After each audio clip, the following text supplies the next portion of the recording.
Hello guys, welcome to the next video of permutation and combination that is 11th mathematics। Last lecture का भूल तो नहीं गए? ठीक है, लास्ट लेक्चर में हम लोगों ने पढ़ा था परम्यूटेशन एंड कॉम्बिनेशन की बेसिक डेफिनेशंस, सारे फैक्टोरियल्स की वैल्यूज, ठीक है। और उसके बाद में हमने कुछ बेसिक क्वेश्चन देखा था जिसमें हमने ये सीखा था कि पोजीशन को प्लेस कैसे करते हैं। इसके बीच में अपन ने फैक्टोरियल की थ्योरम भी पढ़ी थी। ठीक है, नाउ स्टार्ट करते हैं हम हमारा अगला लेक्चर।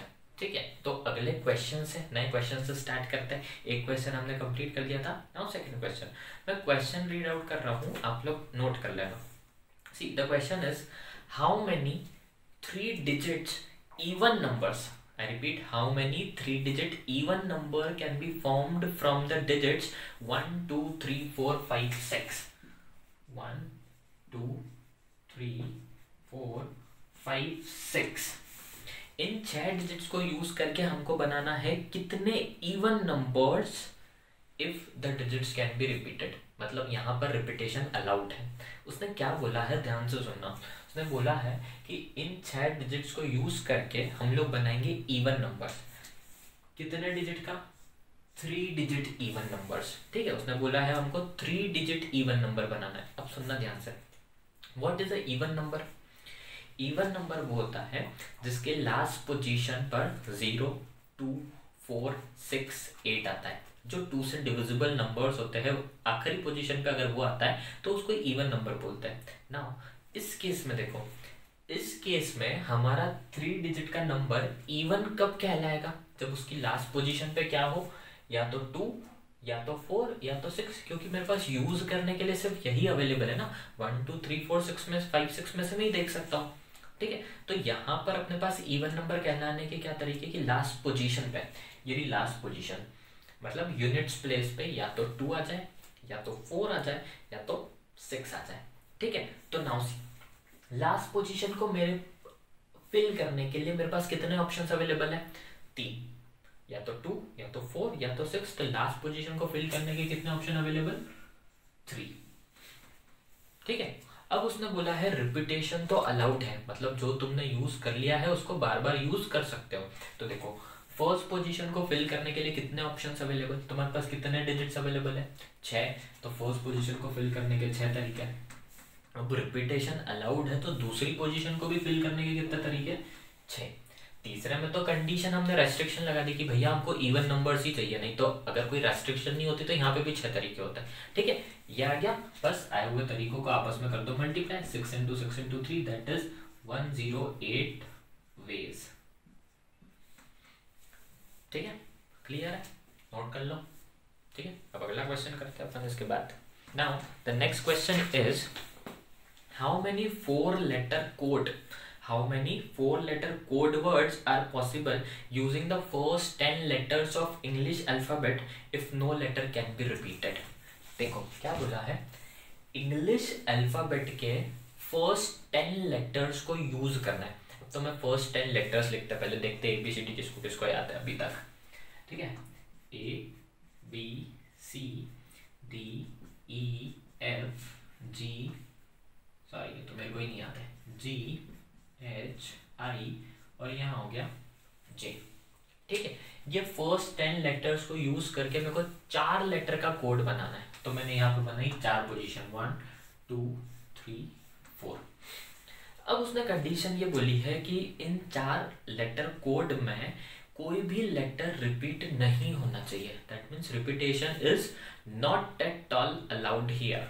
तो 10 लेटर है, पहली पोजीशन को फिल करने के अपने पास कितने ऑप्शंस अवेलेबल हैं? पूरे 10। ये जो 10 लिखे हुए इसमें से कोई सा भी एक लिख दो। अब देखो 10 ऑप्शन तो अवेलेबल है, लेकिन अब 10 में से एक यहाँ पे यूज हो जाएगा। और उसने बोला है कि जो यूज हो गया उसको वापस नहीं यूज कर सकते, रिपीटेशन इज नॉट अलाउड। तो अब नेक्स्ट पोजीशन के लिए हमारे पास कितने लेटर्स अवेलेबल है? 9। फिर इसके नेक्स्ट के लिए 8, फिर इसके नेक्स्ट के लिए 7। ये मल्टीप्लाई करेंगे और हमारा आंसर आ जाएगा 10 into 9 90, 90 into 8 720 एंड 720 into 7 करोगे तो यू विल गेट 5040 वेज। इतने 4 लेटर के कोड हम बना सकते हैं इन 10 लेटर्स को यूज करके। 50 40 ठीक है, नोट कर लो फटाफट, अगला क्वेश्चन करते हैं। Now the next one is very important question. क्या बोला है, how many 5-digit telephone numbers, how many 5-digit telephone numbers can be constructed using the digits 0 to 9, can be constructed using 0 to 9 if each number start with 67 and no digit appears more than once। अब देखो, अच्छा question है। उसने क्या बोला है, भैया तुम्हारे पास लेटर डिजिट्स अवेलेबल है 0 से लेकर 9 तक, दैट मीन्स पूरे की पूरे 10 डिजिट्स अपने पास अवेलेबल है। ठीक है, 0 से 9 मतलब पूरे 10 डिजिट्स हो गए। 10 डिजिट्स अवेलेबल है, उसमें हमको ये बोला है कि 5 डिजिट का टेलीफोन नंबर बना लो। 1 2 3 4 5 5 डिजिट के टेलीफोन नंबर्स बनाने हैं। कंडीशन ये है कि कोई भी डिजिट रिपीट नहीं हो सकता। उसने बोला है ना, no digit appears more than once, एक से ज्यादा बार नहीं आ सकता, मतलब रिपीटेशन नॉट अलाउड। और एक और स्पेसिफिक कंडीशन है कि नंबर की स्टार्टिंग हमेशा 67 से होनी चाहिए। नंबर जो स्टार्ट होगा that should always start with 67, मतलब पहली पोजीशन पे हमेशा 6 आएगा, दूसरी पोजीशन पे हमेशा 7 आएगा। ठीक है, अभी देख लो, ये पहली पोजीशन पे मैंने फिक्स कर दिया 6 को और दूसरी पोजीशन पे मैंने फिक्स कर दिया 7 को। इसका मतलब क्या हुआ कि पहली पोजीशन को फिल करने के लिए मेरे पास कितने तरीके हैं, सिर्फ और सिर्फ एक। उसने बोला ना 6 आना चाहिए पहली पोजीशन, 6 आना चाहिए, मतलब एक ही तरीका है, सिर्फ 6 को ही रख सकता हूँ मैं और किसी को नहीं रख सकता। सिमिलरली दूसरी पोजीशन को भी फिल करने के कितने तरीके मेरे पास, एक तरीका। क्यों सिर्फ 7 ही रख सकता हूँ भाई। अब देखो इतना क्लियर, पहली पोजीशन को फिल करने का एक ही तरीका 6 रख सकता हूँ, दूसरी पोजीशन को फिल करने का भी सिर्फ एक ही तरीका 7 रख सकता हूँ। अब बची मेरे पास 3 पोजीशन 1 2 3। अब क्वेश्चन में बोला था रिपीटेशन इज नॉट अलाउड, मेरे पास कितने डिजिट्स अवेलेबल थे, 10। 10 में से कितने यूज हो गए, 1 और 1 2। 10 में से मेरे 2 डिजिट यूज हो गए, तो मेरे पास बचे कितने, 8।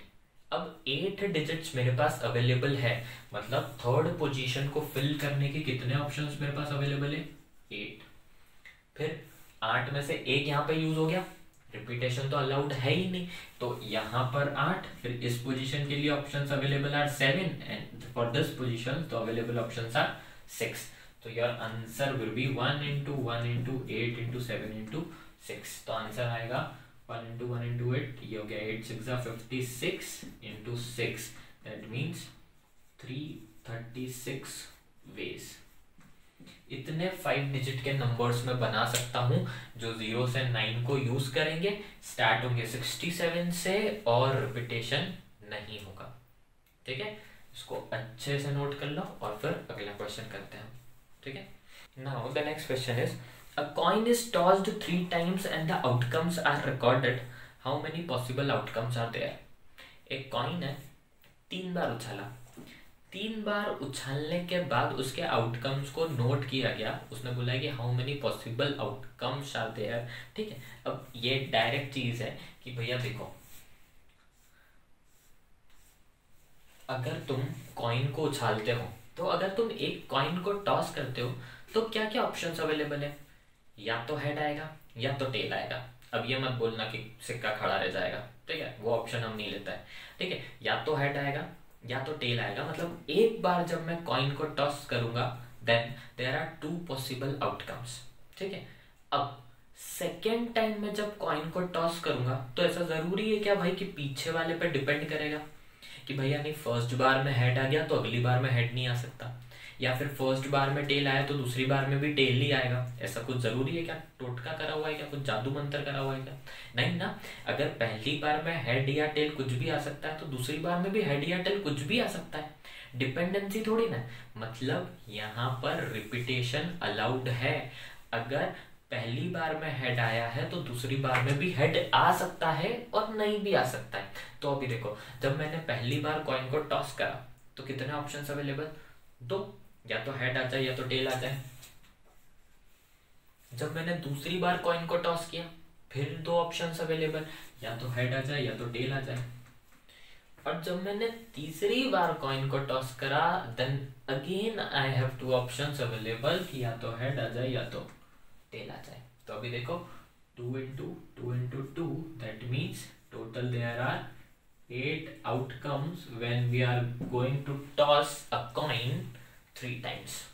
ठीक है, ये हो गया हमारा आंसर। ठीक है, इसको लिख लो, फिर अगला क्वेश्चन कर लेते हैं। ठीक है, चलो next question. given 5 flags of different colors, how many different signals can be generated if each signal requires the use of 2 flags one below the other? सुनना ध्यान से, हमको बोले गए हैं 5 फ्लैग्स, अलग अलग कलर के 5 झंडे। ठीक है, अब हमको एक सिग्नल जनरेट करना है और एक सिग्नल पर क्वेश्चन में बोला गया है कि एक सिग्नल पे हम यूज करेंगे 2 फ्लैग का, that is also 1 below the other. मतलब मान लो मैंने ये सिग्नल कुछ ऐसा बनाया जिसमें हम 2 कलर्स को यूज करेंगे, एक कलर यहाँ यूज करेंगे और एक कलर्स यहाँ यूज करेंगे। ठीक है, अब देखो भैया मेरे पास कितने फ्लैग्स अवेलेबल है, 5 फ्लैग्स अवेलेबल है।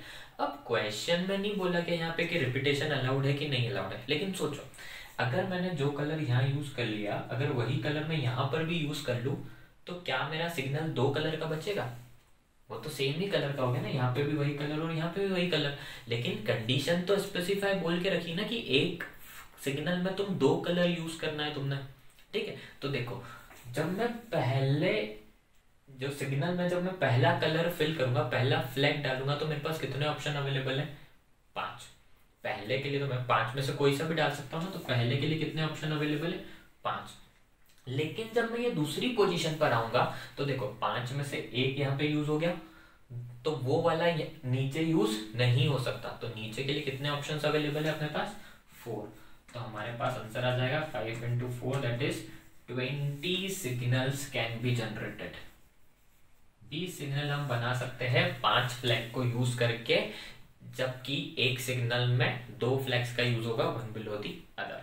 ठीक है, तो ये नोट कर लो, उसके बाद फिर आगे का पढ़ते हैं। ठीक है, चलो तो यहाँ तक में अभी हमने देखा है जितने क्वेश्चंस करे ना कि एलिमेंट्स, लेटर्स, अल्फाबेट्स, लेटर्स की प्लेसिंग कैसे की जाती है।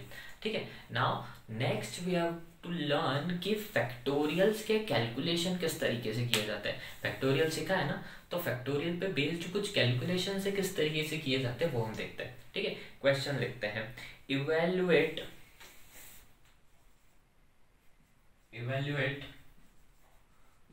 4 फैक्टोरियल माइनस 3 फैक्टोरियल। अब देखो ये तो बड़ा आसान सा है, 4 फैक्टोरियल की वैल्यू हमको पता है 24, माइनस 3 फैक्टोरियल की वैल्यू हमको पता है 6, तो हमारा आंसर आ जाएगा यहाँ पे 80। 24 माइनस 6 इज 80। ये तो डायरेक्ट क्वेश्चन था। ठीक है, इसी की तरह एक अगला क्वेश्चन लेते हैं अपन, सेकेंड, इवेल्युएट। ठीक है, अभी यहाँ पे क्वेश्चन है 8 factorial upon 6 factorial into 2 factorial. अब देखो यहाँ पर हम क्या करते हैं, मान लो 8 फैक्टोरियल को मैं वैल्यू लिख दूँ 40320 अपॉन 6 फैक्टोरियल की वैल्यू लिखूँ 720 और यहाँ पे 2 फैक्टोरियल की वैल्यू लिखूँ 2। फिर मैं 2 की टेबल से काटते रहूँगा जब तक सिंप्लीफाइड आंसर नहीं आ जाए। इसीलिए अब मैंने तुमको पढ़ाई थी फैक्टोरियल की थ्योरम कि कैलकुलेशंस को कैसे इजी किया जाता है। ठीक है, यहाँ पर हम स्मार्ट वर्क करेंगे कैलकुलेशंस को रिड्यूस करने के लिए। देखो 8 फैक्टोरियल है, फैक्टोरियल की थ्योरम क्या कहती है, जो भी फैक्टोरियल में लिखा है उसको बाहर निकालो, अंदर से एक कम कर लो, फिर उसको बाहर निकालो, अंदर से एक कम कर लो। तो देखो 8 फैक्टोरियल को क्या मैं ऐसा लिख सकता हूँ 8 into 7 फैक्टोरियल, और फिर 7 फैक्टोरियल को क्या लिख सकते हैं अपन 7 into 6 फैक्टोरियल। तो देखो मैंने 8 फैक्टोरियल को लिखा 8 into 7 into 6 फैक्टोरियल। ठीक है, ये 7 into 6 करोगे तो वापस 7 फैक्टोरियल हो जाएगा, और 7 फैक्टोरियल into 8 करोगे तो 8 फैक्टोरियल हो जाएगा। तो 8 फैक्टोरियल को लिखा 8 into 7 into 6 फैक्टोरियल। अब मैं 6 फैक्टोरियल तक क्यों गया, क्योंकि अब मुझे क्लियरली दिख रहा है कि ये 6 फैक्टोरियल नीचे वाले 6 फैक्टोरियल से क्या हो जाएगा, कैंसिल हो जाएगा। तो हमको डिडक्शन फैक्टोरियल का सिर्फ वहीं तक करना है जहां तक मेरा इजीली नीचे वाला पोर्शन कैंसिल हो रहा हो। तो देखो 6 फैक्टोरियल से 6 फैक्टोरियल कैंसिल, और 2 फैक्टोरियल की वैल्यू तो 2 होती है, तो डायरेक्टली 2 लिख दिया। अब सुनो, ये 2 1 ज़ा 2 और 2 4 ज़ा 8, मतलब ये 4 इंटू 7 आंसर आ जाएगा 28।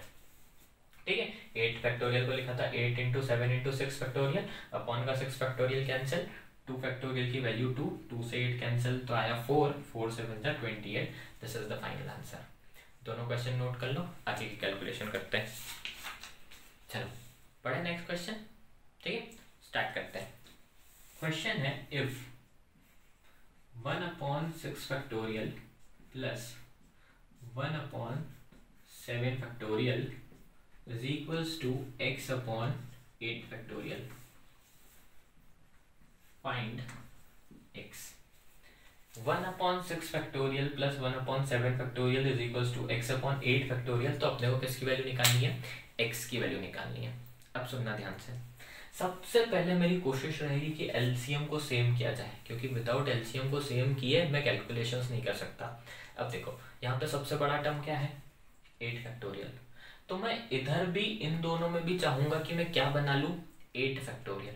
अब देखो 6 फैक्टोरियल को 8 फैक्टोरियल कैसे बनाएंगे, पहला 6 फैक्टोरियल है, 6 फैक्टोरियल को 8 फैक्टोरियल कैसे बनाएंगे, इसमें 6 फैक्टोरियल में 7 का मल्टीप्लाई कर दोगे तो 7 फैक्टोरियल बन जाएगा, फिर 7 फैक्टोरियल में 8 का मल्टीप्लाई कर दोगे तो 8 फैक्टोरियल बन जाएगा। मतलब ओवरऑल अगर मैं 6 फैक्टोरियल में 7 और 8 का मल्टीप्लाई कर दूं तो 8 फैक्टोरियल बन जाएगा। पर अब मैं ये मन से तो कर नहीं सकता, अगर मैं 7 और 8 का मल्टीप्लाई कर रहा हूँ तो मुझे 7 और 8 का क्या करना पड़ेगा, डिवाइड भी करना पड़ेगा। तो इस पर्टिकुलर पोर्शन के लिए मैंने इसमें 8 इंटू 7 का मल्टीप्लाई कर दिया, साथ में 8 इंटू 7 का डिवाइड कर दिया। तो ये 6 फैक्टोरियल तो चल ही रहा है, साथ में 8 7 का मल्टीप्लाई, 8 और 7 का डिवाइड, तो कोई फर्क नहीं पड़ेगा। प्लस जब मैं इसमें आ रहा हूँ तो मुझे क्या बस 7 से 8 पे जाना है, तो सिर्फ 8 का मल्टीप्लाई डिवाइड कर दो। ये 8 का मल्टीप्लाई कर दिया और ये 8 का डिवाइड कर दिया, और इक्वल टू में तो चल रहा है x/8 फैक्टोरियल। अब देखो ये क्या हो गया, 8 इंटू 7 56, और अपॉन में ये कितना हो गया 8 फैक्टोरियल, प्लस ये 8 और ये 8 इंटू 7 फैक्टोरियल, ये कितना हो गया 8 फैक्टोरियल, इक्वल टू में x/8 फैक्टोरियल। ठीक है, अब देखो एलसीएम सबका सेम है, ये एलसीएम आ गया 8 फैक्टोरियल और ऊपर बच गया 56 plus 8 that is 64 is equals to x/8 factorial. देखो 8 फैक्टोरियल और 8 फैक्टोरियल आपस में कैंसिल, x की वैल्यू हमको क्या मिल गई 64। This is your final answer, note it down and then we will switch to the next question. ठीक है, नाउ अगला क्वेश्चन हमको बोल के रखा है, given n is equals to 6 और r is equals to 2। n की वैल्यू 6 गिवन है और r की वैल्यू 2 गिवन है। हमको कैलकुलेट करना है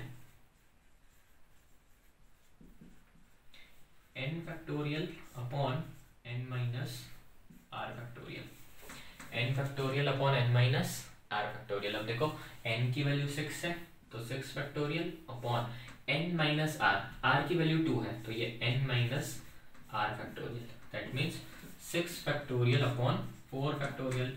अब सेम चीज कैलकुलेशन कोई करने का स्मार्ट तरीका, आसान तरीका, 6 फैक्टोरियल को लिखेंगे 6 इंटू 5 इंटू 4 फैक्टोरियल, सिर्फ 4 तक ही जाएंगे क्योंकि ये नीचे से 4 फैक्टोरियल क्या हो जाएगा, कैंसिल हो जाएगा। आंसर आ गया 6 इंटू 5 इज 30। ठीक है, अब जैसे ये क्वेश्चन करा है calculate n factorial upon n minus r factorial with 6 and 2, वैसे ही आप लोग एक क्वेश्चन करके रखोगे n is equals to 9 and r is equals to 4। इसको करके सॉल्व करना और आंसर लाना, सेम यही निकालना है, n factorial upon n minus r factorial, n की वैल्यू 9 है, r की वैल्यू 4 है। ठीक है, यहाँ पे फैक्टोरियल के बेसिक कैलकुलेशंस हम लोगों के कंप्लीट होता है। ठीक है, अब जब हम नेक्स्ट वीडियो में मिलेंगे then properly we will be starting the topic permutation.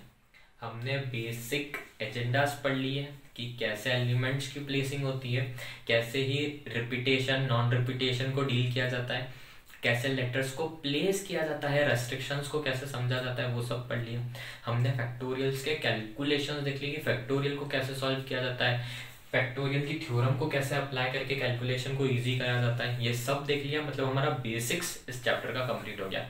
अब अगली क्लास में जब मिलेंगे then specifically we are going to study with the permutations. एक लेक्चर परम्यूटेशन, अगला लेक्चर कॉम्बिनेशन, ठीक है। तो ये सब अच्छे से रिवाइज करो, ये क्वेश्चन करके रखो। मिलते हैं अगली क्लास में, टिल देन टेक केयर, ठीक है। नेक्स्ट वीडियो में मिलते हैं।